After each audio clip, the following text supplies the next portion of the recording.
Bismillahirrahmanirrahim. Assalamualaikum warahmatullahi wabarakatuh. Apa kabar semua para pendengar dan penonton yang dirahmati Allah sekalian? Saya mendoakan mudah-mudahan semua berada dalam keadaan sihat walafiat dan dapat menghabiskan ibadah puasa ini sehingga selesai. Tinggal beberapa hari lagi bulan Ramadan yang penuh keberkatan akan meninggalkan kita. Sebab dan sayu rasanya untuk meninggalkan bulan penuh rahmat ini. Kita tidak tahu apa Allah tentukan bagi kita pada tahun yang akan datang. Apakah dapat berjumpa lagi dengan Ramadan Al-Mubarak? Nabi SAW ketika menyambut Hari Raya akan memperbanyakkan takbir sebagai tanda pembuktian kebesaran Allah Subhanahu Wa Taala dan sebagai tanda tawaduknya Nabi SAW sebagai seorang hamba dengan memuji Tuhan Pencipta. A'udzubillahi minasyaitonirrajim. Yuridullahu bikumul yusra wa la yuridu bikumul usra wa litukmilul 'iddata wa litukabbirullaha 'ala ma hadakum wa la'allakum tashkurun. Supaya kamu mencukupkan bilangan puasa sebulan Ramadan, supaya kamu membesarkan Allah dengan bertakbir kerana telah memberi petunjuk kepada kamu, dan supaya kamu bersyukur. Surah Al-Baqarah ayat 185. Nabi SAW mandi pada awal pagi dan memakai harum-haruman sebelum berjalan ke masjid. Nabi juga memakai pakaian yang indah dan terbaik. Tidak semestinya baru, tetapi kelihatan kemas dan juga sesuai dipakai adalah memadai mengikut kemampuan masing-masing. Seterusnya Nabi SAW menjamah sedikit makanan sebelum menunaikan solat. Nabi SAW menunaikan solat Aidil Fitri bersama para sahabatnya ketika itu.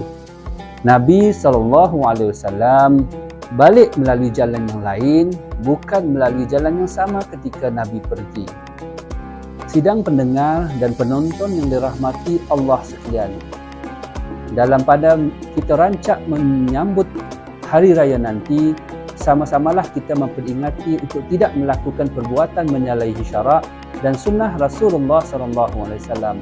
Antaranya adalah seperti berikut: tidak melakukan solat hari raya dan tidak pergi ke masjid ataupun surau.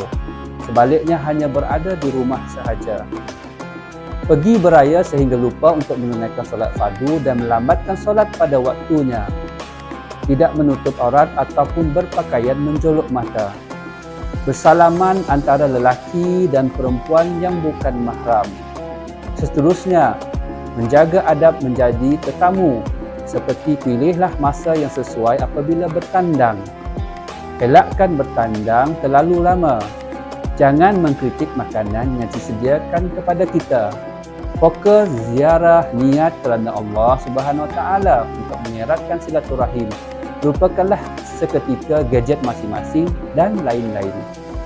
Seterusnya, berdasarkan hadis wasilah yang diriwayatkan oleh Al-Bukhari, aku bertemu Rasulullah SAW pada pagi hari raya seraya mengucapkan kepada baginda, taqabbalallahu minna wa minkum, semoga Allah menerima daripada kami dan daripada kamu.